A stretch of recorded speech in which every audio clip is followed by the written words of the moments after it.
નમસ્કાર વિદ્યાર્થી મિત્રો. આજે આપણે નવું ચેપ્ટર છે એ ચાલુ કરવાનું છે. એ પહેલા હું તમને એક વાત કહેવા માંગુ છું કે જેમાં હું શાળા તરફથી મારો રાજીપો છે એ વ્યક્ત કરું છું કે આપણે જોયું એમ 12 સાયન્સનું રિઝલ્ટ છે એ આવ્યું. ખૂબ સંતોષકારક રિઝલ્ટ છે એ વિદ્યાર્થીઓ દ્વારા છે આપવામાં આવ્યું. તમે જે પણ કંઈ મહેનત કરી હતી એ મહેનત પ્રમાણેનું ફળ તમને મળ્યું છે. આજે ખરેખર શાળા પરિવાર તરફથી હું પણ એક ગૌરવની લાગણી અનુભવું છું કે મારા વિદ્યાર્થીઓ જે છે એણે અમને ખૂબ સરસ રિઝલ્ટ છે એ આપ્યું. પણ હજુ પણ આપણો એક પડાવ જ આપણે પાર કર્યો છે. હજી પછીનો પડાવ આપણે બાકી છે નીટનો. એની અંદર પણ આવું જ પરફોર્મન્સ આપો અને સારામાં સારું રિઝલ્ટ આપો એવી હું છે એ તમારી પાસેથી અપેક્ષા રાખું છું. અને ફરી એક વખત હું શાળા પરિવાર વતી તમામ વિદ્યાર્થીઓને છે એ અભિનંદન પાઠવું છું અને આવીને આવી મહેનત હજુ પણ શરૂ રાખો એવી છે એ હું તમને વિનંતી છે કરું છું. તો હવે આપણે આજે 12 સાયન્સની અંદર ચેપ્ટર નંબર 2 સપુષ્પી વનસ્પતિઓમાં લિંગી પ્રજનન છે એ ચેપ્ટરથી આપણે શરૂ કરીશું. પહેલું ચેપ્ટર જે આપણે ભણ્યા એમાં આપણે વસ્તુ જોઈ ગયા છીએ કે લિંગી પ્રજનન એટલે શું, બરોબર, કે જેમાં નરજન્યુ અને માદાજન્યુઓ છે જોડાય અને શું કહેવાય, લિંગી પ્રજનન છે કહેવાય. હવે સપુષ્પી વનસ્પતિઓ છે, આ વનસ્પતિની અંદર લિંગી પ્રજનન અંગ તરીકે છે એ પુષ્પ છે આવેલું હોય જે આપણે જાણીએ છીએ કે પુષ્પની અંદર પુંકેસર અને સ્ત્રી કેસર છે આવેલું હોય, બરોબર, કે જે પરાગરજ અને અંડકોષ છે એ નિર્માણ છે કરશે અને એના દ્વારા છે એ લિંગી પ્રજનન છે થાય. જોઈએ આપણે પ્રસ્તાવનાથી છે એ આ ચેપ્ટરની છે એ આપણે શરૂઆત છે કરશું. એના વિશેની થોડીક બીજી માહિતી છે એ આપણે લઈએ. પહેલું જોઈએ આપણે થોડુંક અલગ કે પ્રોફેસર પી મહેશ્વરી એ ભારતીય વનસ્પતિ ગર્ભ વિદ્યાના પિતા તરીકે છે એ ઓળખાય છે.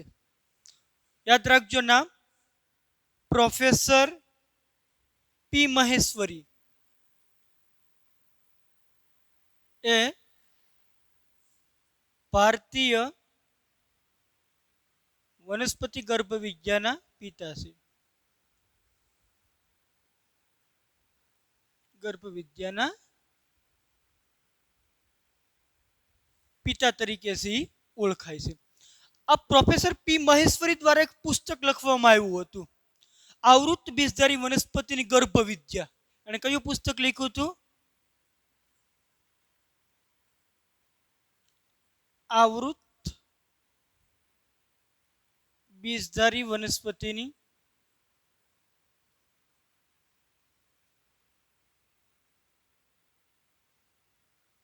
ગર્ભ વિદ્યા. રેડી. આ આવૃત બીજધારી વનસ્પતિની ગર્ભ વિદ્યા એની વિશેની થોડીક આપણે માહિતી છે, એનો પરિચય છે એ આપણે લઈએ. હવે એમાં એને ફ્લોરિકલ્ચર, ફ્લોરિકલ્ચર એટલે હું પુષ્પ સંવર્ધન. ફ્લોરિકલ્ચર કોને કહેવાય? બાગાયત ઉછેર આપણે જેને કહીએ. ફ્લોરિકલ્ચર એટલે બાગાયત ઉછેર. આ ફ્લોરિકલ્ચર છે એમાં સમાવેશ કેનો થાય તો કે એમાં પુષ્પોના સંવર્ધન, એનું સંકરણ અને વહેંચાણ સંબંધિત વિજ્ઞાન એટલે ફ્લોરિકલ્ચર.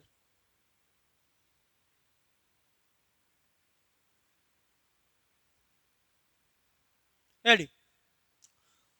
પછી બીજું, આ પી મહેશ્વરી દ્વારા જે પુસ્તક લખ્યું એમાં એને ઉલ્લેખ કર્યો કે કેપ્સેલા, અને ભરવાડનું પાકીટ પણ કહેવાય. આ કેપ્સેલા છે એક આદર્શ આવૃત બીજધારી વનસ્પતિ તરીકે છે ઓળખાય છે અને સરળતાથી મળી પણ રહે છે. કેપ્સેલા કે જો આપણે આવૃત બીજધારી વનસ્પતિનો અભ્યાસ કરવો હોય તો એમાં જે કેપ્સેલા છે એક આદર્શ આવૃત બીજધારી વનસ્પતિ છે. આદર્શ આવૃત બીજધારી વનસ્પતિ. રેડી. બીજું, આ કેપ્સેલા છે એ સરળતાથી છે મળી રહે, સરળતાથી મળી રહે છે. એ એક વર્ષાયુ વનસ્પતિ છે. કેપ્સેલા એ એક વર્ષાયુ વનસ્પતિ છે અને ખાસ કરીને એ શિયાળાની ઋતુમાં મેદાનોમાં એક નીંદણ તરીકે છે એ વિકસિત છે એ થાય કમ્પ્લીટ. પછીનું જોઈ કેપ્સેલા છે વિષમ બીજાણુક છે. કેપ્સેલા એ વિષમ બીજાણુક છે. વિષમ બીજાણુક હોય એના કારણે બે પ્રકારના જન્યુ બનાવે, નરજન્યુ અને માદાજન્યુ. નરજન્યુ એને શું કહેવાય? લઘુ બીજાણુ. અને માદાજન્યુ એને શું કહેવાય? મહાબીજાણુ. વિષમ જન્યુક છે એટલે એના સમગ્ર જીવન ચક્ર દરમિયાન એ બે પ્રકારના જન્યુ બનાવશે, નરજન્યુ અને માદાજન્યુ. નરજન્યુને શું કહેવાય?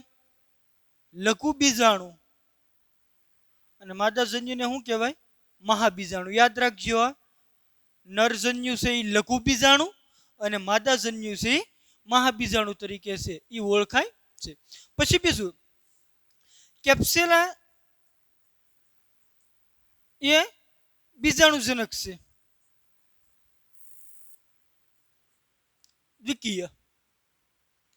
એના કારણે મૂળ પ્રકાર અને પર્ણમાં પણ છે એ વિભેદિત છે એ થઈ શકે છે. આ એક સામાન્ય માહિતી થઈ પ્રોફેસર પી મહેશ્વરી દ્વારા, જે પુસ્તક લખવામાં આવ્યું હતું આવૃત બીજધારી વનસ્પતિની ગર્ભવિજ્ઞાન, એના ઉપર. એમાં ફ્લોરિકલ્ચર, કેપ્સેલા એ આવૃત બીજધારીનું એક આદર્શ સપુષ્પી વનસ્પતિમાં છે એનો ઉલ્લેખ છે એ થાય, કારણ કે એ સરળતાથી છે એ મળી રહે છે અને મૂળ પ્રકાર અને પર્ણમાં પણ છે એ વિભેદિત છે એ થઈ શકે. રેડી.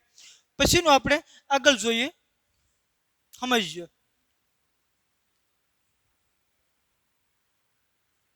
જોઈએ કે ગોર્થ નામના જે વૈજ્ઞાનિક હતા, ગોર્થ, એણે એવું કીધું કે પુષ્પ, જે સપુષ્પી વનસ્પતિની અંદર પુષ્પ છે, આ પુષ્પની અંદર પુષ્પીય ચક્ર છે એ ગોઠવાયેલા છે હોય. આ પુષ્પીય ચક્રમાં પહેલા આપણે આકૃતિ ઉપરથી છે સમજીએ. જોઈએ પુષ્પ વિશેની માહિતી. પુષ્પદંડ, કે પુષ્પની અંદર જે દંડ જેવી રચના આવેલી હોય એને શું કહેવાય? પુષ્પદંડ. રેડી. આ પુષ્પદંડનો જે મુક્ત છેડો છે કે જે ચપટો કે ઘુમ્મટ આકારનો હોય એને કહેવાય પુષ્પાસન. સમજે કોને? આ શબ્દની સંધિ છૂટી પાડો તો શું થાય? પુષ્પ વત્તા આચન, કે જેના ઉપર પુષ્પ બિરાજેલું છે. એટલે પુષ્પદંડનો મુક્ત છેડો કે જે ચપટો કે ઘુમ્મટ આકારનો છે એને શું કહેવાય? પુષ્પાસન છે કહેવાય. રેડી. આ પુષ્પાસન ઉપર ગાંઠ અને આંતરગાંઠ સી આવેલી હોય. હવે આ જે ગાંઠ અને આંતરગાંઠ છે, આ ગાંઠ ઉપરથી છે એના પુષ્પીય ચક્ર સી ઉત્પન્ન થાય. એમાં સૌથી નીચેની જે ગાંઠ છે એના ઉપરથી છે વજ્રપત્ર ઉત્પન્ન થાય. જો અહીં જોઈ શકીએ છીએ, આ પુષ્પાસન ઉપર સૌથી નીચેની ગાંઠ છે, ત્યાંથી જે બહિરુદ્ધ ભેદ ઉત્પન્ન થયું એ શું છે? વજ્રપત્ર. એના પછીની જે ગાંઠ છે ત્યાંથી જે બહિરુદ્ધ ભેદ ઉત્પન્ન થાય એ શું છે? દલપત્ર. એના ઉપરની જે ગાંઠ છે ત્યાંથી જે બહિરુદ્ધ ભેદ ઉત્પન્ન થાય એ શું છે? પુંકેસર. અને સૌથી અંદરની બાજુએ શું આવેલું હોય? સ્ત્રીકેસર. સમજો, પુષ્પાસન ઉપરથી જે ગાંઠો હોય એમાં સૌથી નીચેની ગાંઠમાંથી વજ્રપત્ર ઉત્પન્ન થાય, એના પછીની ગાંઠમાંથી દલપત્ર, એના પછી પુંકેસર અને સૌથી અંદરની બાજુએ શું હોય? સ્ત્રીકેસર. રેડી. હવે એમાં જોઈ, આ વજ્રપત્ર અને દલપત્ર છે એ સહાયક પ્રજનન અંગો છે. કેવા છે? સહાયક પ્રજનન અંગ, અથવા તો એને વંધ્ય ભાગ પણ છે કહેવાય. જ્યારે સ્ત્રીકેસર અને પુંકેસર છે તો એ કેવા છે? ફળદ્રુપ ભાગો છે, એટલે કે પ્રજનન અંગો છે. એમાં જે પુંકેસર હોય એમાં આ ભાગ જે સૌથી ફૂલેલો ભાગ છે એ કયો છે? પરાગાશય. અને આ ભાગ છે એ કયો થાય? તંતુ. એ જ રીતનું સ્ત્રીકેસરમાં જોઈએ તો સૌથી ટોચનો ભાગ હોય એને શું કહેવાય? પરાગાસન. આ નલિકાકાર રચના છે એને કહેવાય પરાગવાહિની. અને નીચેનો જે ફૂલેલો ભાગ છે એ શું થયો? બીજાશય. રેડી.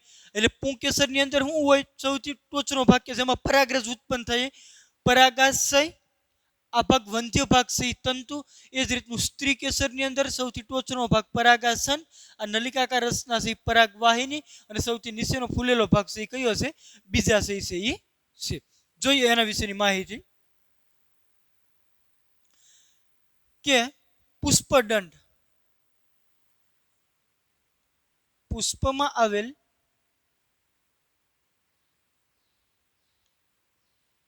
દંડ જેવી રચનાને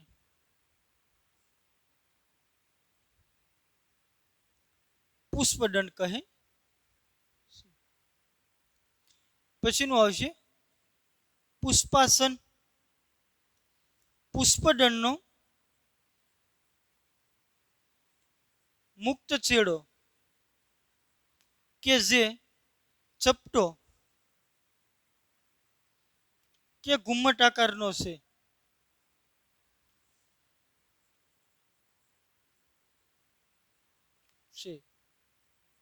તેને શું કહેવાય? પુષ્પાસન કહે છે. બીજું, પુષ્પાસન પર ગાંઠ અને આંતરગાંઠ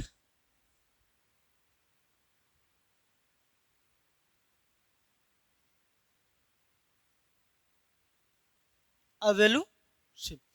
હવે આ ગાંઠ છે એના ઉપરથી પુષ્પીય ચક્રસી ઉત્પન્ન થાય. સૌથી નીચેની ગાંઠ છે એમાંથી સૌ પ્રથમ ઉત્પન્ન થાય છે વજ્ર ચક્ર. એના નીચેની ગાંઠ છે એમાંથી દલ ચક્ર, પછીમાંથી પુંકેસર ચક્ર અને પછીથી સ્ત્રી કેસર.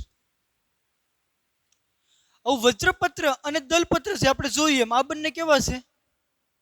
સહાયક પ્રજનન અંગ છે.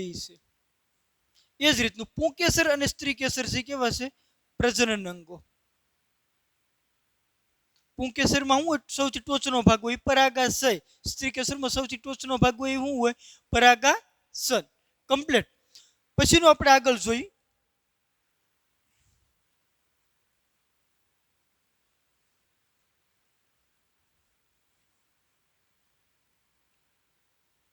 જો ટેક્સ્ટ બુકમાં આ બધું મેં જે કીધું એ આપેલું નથી, પણ તમારા નીટ માટે છે એ મદદરૂપ છે થશે. જોઈએ હવે આપણે આગળ. પુષ્પાધાર. પુષ્પાધાર કોને કહેવાય? કે જો વજ્રપત્ર અને દલપત્ર, અહીં આકૃતિ ઉપરથી સમજો. આપણે પહેલા જ કીધું ને કે આ પુષ્પાસન છે એની ઉપર ગાંઠ અને આંતરગાંઠ હોય. જો વજ્રપત્ર અને દલપત્ર એના વચ્ચેની આંતરગાંઠ લાંબી હોય, વજ્રપત્ર અને દલપત્ર આ બંને વચ્ચેની જે આંતરગાંઠ છે એ લાંબી હોય તો એને શું કહેવાય? પુષ્પાધાર છે એ કહેવાય. શું કહેવાય? પુષ્પાધાર તરીકે છે એ ઓળખવામાં આવે. કે જો વજ્રપત્ર અને દલપત્ર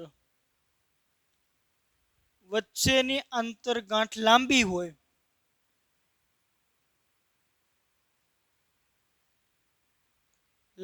હોય, તો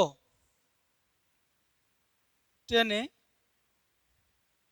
પુષ્પાધાર કહે છે. રેડી. ઉદાહરણ તરીકે એમાં આવશે ડાયન્થસ.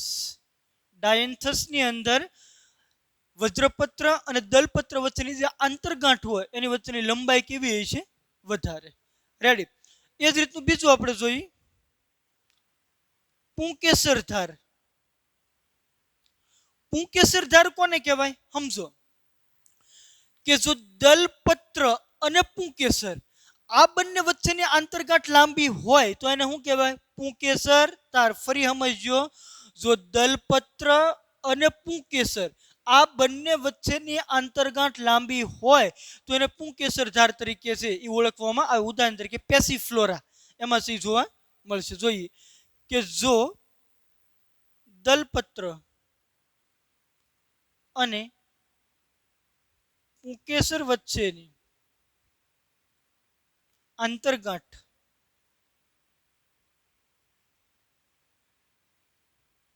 લાંબી હોય તો તેને પુંકેસર ધાર કહે. ઉદાહરણ તરીકે શું આવશે? પેસીફ્લોરામાં આ બંને વચ્ચેની આંતરગાંઠ છે એ લાંબી હોય. પેસીફ્લોરા. રેડી. એ જ રીતનું હવે આવશે સ્ત્રી કેસર ધાર.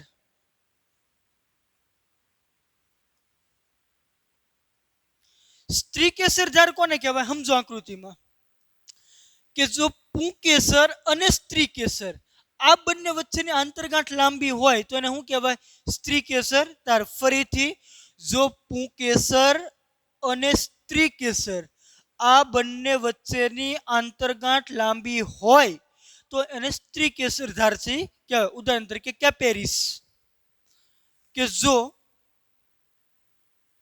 પુંકેસર અને સ્ત્રી કેસર વચ્ચેની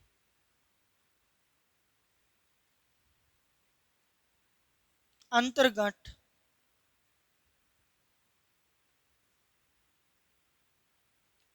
લાંબી હોય તો તેને સ્ત્રી કેસર ધાર કહે છે. ઉદાહરણ તરીકે આવશે એમાં કેપેરિસ, કે જેમાં પુંકેસર અને સ્ત્રી કેસર વચ્ચે આંતરગાંઠ છે એ વધુ છે, લાંબી હોય. પછીનું આવશે પુંસ્ત્રી કેસર ધાર. પુંસ્ત્રી કેસર ધાર એટલે હું કે જો એક જ પુષ્પમાં પુંકેસર ધાર અને સ્ત્રી કેસર ધાર બંને હાજર હોય તો એને શું કહેવાય? પુંસ્ત્રી કેસર ધાર. એટલે કે એ પુષ્પ એવું છે કે એની અંદર પુંકેસર ધાર પણ હાજર છે અને સ્ત્રી કેસર ધાર પણ હાજર છે. આને શું કહેવાય? પુંસ્ત્રી કેસર ધાર. રેડી? કે જો પુષ્પમાં પુંકેસર ધાર અને સ્ત્રી કેસર ધાર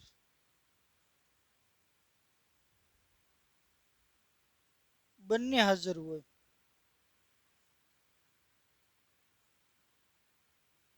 તો પુંસ્ત્રી કેસર ધાર કહે. ઉદાહરણ તરીકે ગાયન્ડ્રોપિસ પેન્ટાફાઇલા. ગાયન્ડ્રોપિસ પેન્ટાફાઇલામાં પુષ્પની અંદર પુંકેસર ધાર અને સ્ત્રી કેસર ધાર છે એ બંને છે એ હાજર હોય. જોઈએ આપણે હવે પછીનું જોઈએ. સમજાણો પુષ્પાધાર, પુંકેસર ધાર, સ્ત્રી કેસર ધાર અને પુંસ્ત્રી કેસર ધાર. જોઈએ હવે આગળનું.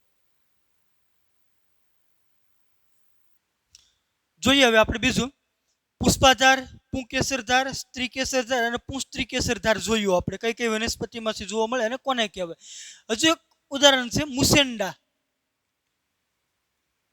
આ મુસેન્ડામાં શું થાય કે એની અંદર જે વજ્રપત્ર હોય ને એ રૂપાંતરણ પામે. હવે આ વજ્રપત્ર રૂપાંતરણ પામે અને પર્ણ જેવી રચનામાં ફેરવાઈ જાય, જે મોટું ઘટ અને પીળા રંગનું રૂપાંતરણ છે દર્શાવે. એટલે એક આખી ધ્વજ જેવી રચના છે એ થઈ જાય, ફ્લેગ. બરોબર? આને જાહેરાત કરતો ફ્લેગ કહેવાય, જેના કારણે પરાગનયન માટે બીજા અન્ય જે કીટકો હોય એ એના તરફથી આકર્ષાય. સમજો, મુસેન્ડાની અંદર જે વનસ્પતિમાં એનું વજ્રપત્ર હોય એ પર્ણ જેવું બની જાય અને એ મોટું ઘટ અને પીળા રંગનું છે બતાવે, એટલે ધજા જેવું લાગે. ફ્લેગ એટલે ધજા. એટલે આને શું કહેવાય? જાહેરાત કરતી ધજા અથવા તો એડવર્ટાઇઝિંગ ફ્લેગ તરીકે પણ છે એ ઓળખવામાં આવે, જે પરાગનયનમાં ઉપયોગી છે. કે તેમાં વજ્રપત્ર પર્ણ જેવી રચનામાં ફેરવાય. તે મોટું ઘટ અને પીળા રંગનું હોય છે. આને શું કહેવાય? જાહેરાત કરતો ફ્લેગ, એડવર્ટાઇઝિંગ ફ્લેગ. એના કારણે પરાગનયન માટે કીટકો તેના તરફ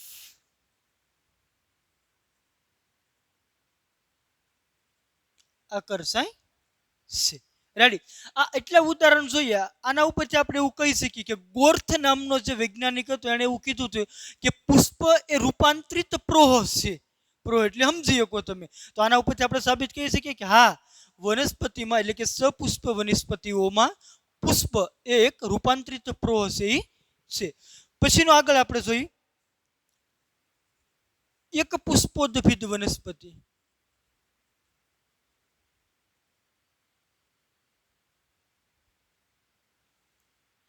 એક પુષ્પોદ્ભિદ વનસ્પતિ કોને કહેવાય? કે જે વનસ્પતિ તેના સંપૂર્ણ જીવન ચક્ર દરમિયાન માત્ર એક જ વખત પુષ્પોદ્ભવ અને ફળ સર્જન પ્રેરે એને શું કહેવાય? એક પુષ્પોદ્ભિદ વનસ્પતિ. ઉદાહરણ તરીકે એક વર્ષાયુ વનસ્પતિ છે, દ્વિવર્ષાયુ વનસ્પતિ છે. આ કેવી હોય? એક પુષ્પોદ્ભિદ. જોઈએ કે જે વનસ્પતિઓ તેના સંપૂર્ણ જીવન ચક્ર દરમિયાન સંપૂર્ણ જીવન ચક્ર દરમિયાન માત્ર એક જ વાર પુષ્પ સર્જન અને ફળ સર્જન પ્રેરે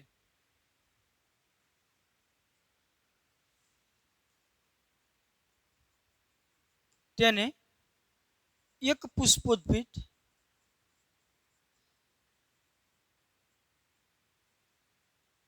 વનસ્પતિ કહે છે. ઉદાહરણ તરીકે શું આવશે? એક વર્ષાયુ અને દ્વિવર્ષાયુ વનસ્પતિ. એ જ રીતનું જોઈએ બહુપુષ્પોદ્ભિદ વનસ્પતિ.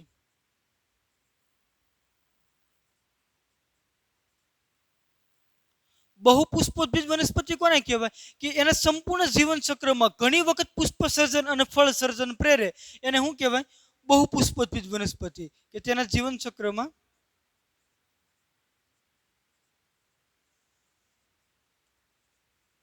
ઘણી વખત પુષ્પ સર્જન અને ફળ સર્જન પ્રેરે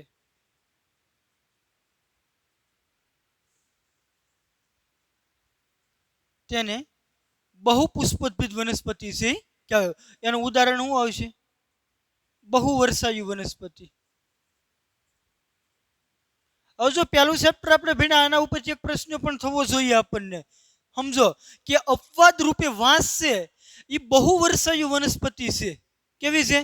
બહુવર્ષાયુ. તો બહુવર્ષાયુ વનસ્પતિ છે તો એના જીવનચક્રમાં એને ઘણી વખત પુષ્પ સર્જન થવું જોઈએ ને. પણ આપણે જોયું એમ વાંસ છે એ તો એના જીવનચક્રમાં 50 થી 100 વર્ષ માત્ર એક જ વખત પુષ્પ સર્જન પ્રેરે. એટલે આમાં વાંસ કેવું આવશે? અપવાદ. કે અપવાદ રૂપે વાંસ બહુવર્ષાયુ છે પરંતુ તે તેના જીવન ચક્રમાં માત્ર એક જ વાર પુષ્પ સર્જન પ્રેરે છે. એટલે ભલે વાંસ છે એ બહુવર્ષાયુ છે પણ એ કેવી વનસ્પતિ થઈ ગઈ? એક પુષ્પોદ્ભિદ વનસ્પતિ. કારણ કે એના સમગ્ર જીવન ચક્ર દરમિયાન માત્ર એક જ વખત છે એ પુષ્પ સર્જન છે પ્રેરે. એ જ રીતનું આપણે બીજું પણ જોયું હતું સ્ટ્રોબિલેન્થસ કુન્થિયાના નીલકુરંજીત કે જે દર 12 વર્ષે છે એ પુષ્પ સર્જન છે દર્શાવે. અને ક્યાં જોવા મળે? યાદ કરો. કર્ણાટક, કેરળ, તમિલનાડુના પર્વતીય વિસ્તારોની અંદર 2006માં, 2018માં અને હવે 2030માં છે એ પુષ્પ સર્જન છે પ્રેરશે. કમ્પ્લેટ. તો આ થઈ એની સામાન્ય માહિતી. સપુષ્પ વનસ્પતિઓમાં લિંગી પ્રજનન આપણે જે પ્રસ્તાવનાના રૂપમાં છે જોયું. હવે તમે એમ કહ્યું કે બુકમાં તો આવું કંઈ આપણે આપેલું નથી પણ નીટમાં તમારે ઉપયોગી થાય એટલા માટે છે આપણે આનો છે થોડોક સમાવેશ છે કર્યો. બરોબર. અને આમ વનસ્પતિની અંદર જે પુષ્પ છે એ પુષ્પ પહેલેથી આપણી એક સંસ્કૃતિ સાથે સંકળાયેલું છે. કોઈ દુઃખ અથવા તો ખુશીના સમાચારોમાં પણ છે એ આપણે પુષ્પ છે એનો ઉપયોગ છે એ કરીએ છીએ. બરોબર. ક્યાં ક્યાં પુષ્પનો ઉપયોગ થાય એ કદાચ હું જાણું છું ત્યારે મારી કરતાં તમને વધારે છે ખબર છે. બરોબર. ક્યાંક શોખ વ્યક્ત કરવાનો થાય. બરોબર. કોઈને શ્રદ્ધાંજલિ અર્પણ કરી તો આપણે પુષ્પથી છે એ શ્રદ્ધાંજલિ અર્પણ છે એ કરીએ. કોઈનું સ્વાગત કરવું હોય તો આપણે પુષ્પગુચ્છથી એનું સ્વાગત છે કરીએ. ઘણી ઘણી બાબતમાં છે એ પુષ્પ છે એનો ઉપયોગ છે એ થતું હોય છે. સાયલેન્ટ ફેક્ટર તરીકે આપણે એને ઓળખીએ. બરોબર, એનું વિશેષ ડિસ્ક્રિપ્શન આપવાની જરૂર નથી, કારણ કે એમાં તમે બધા તો કદાચ પીએચડી કરેલા છો હોય સો રેડી. તો હવે કાલના લેક્ચરની અંદર છે એ આપણે પુંકેસરથી છે એ શરૂઆત કરી આ ચેપ્ટરને છે એ આગળ લઈ જશું.